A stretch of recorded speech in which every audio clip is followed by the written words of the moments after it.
Bro, has it ever occurred to you that you are hitting chest multiple times a week, but for some reason your chest isn't getting any bigger? Well, I used to bench press every single chest day. I was doing heavy weight with clean form. I can bench over 405 pounds now, but my chest didn't seem to be growing like it should. And the truth that nobody tells you is you do not need 10 different exercises on your chest day. All you need to build a 3D and aesthetic chest is the 3 movements that I'm gonna go over in this video. So some quick chest anatomy. There are 2 main areas of your chest that you wanna build. The first part is gonna be your sternocostal head. That's the wide plate across your mid chest. And the second main area is gonna be your clavicular head. This is your upper chest, the part that gives you that 3D and shelf look. Train both of these well. This will give you a 3D and aesthetic looking chest. Not just good size, but good shape as well. Exercise 1 is going to be a straight across pec fly.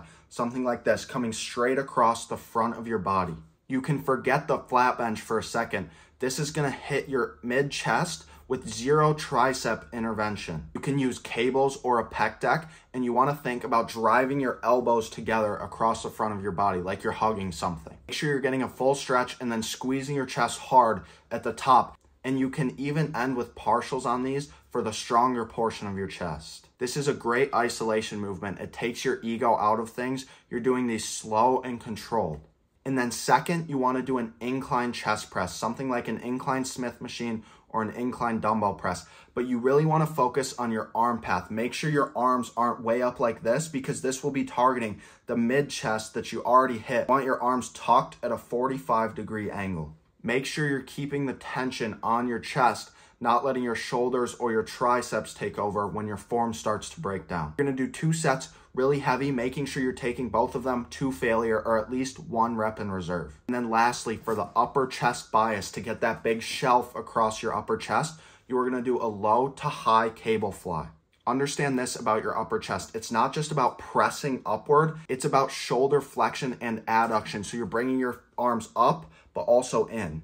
You're gonna do these low to high flies on a cable. You can even throw a cuff on your forearm to take your wrist out of the movement. It should feel like you're squeezing your upper chest together at the top. And then you don't need to let your arms hang at the bottom. You wanna keep the tension on your chest. And then you can also end with a high to low fly if you wanna get some work on your lower chest, but it's not really necessary for that aesthetic look.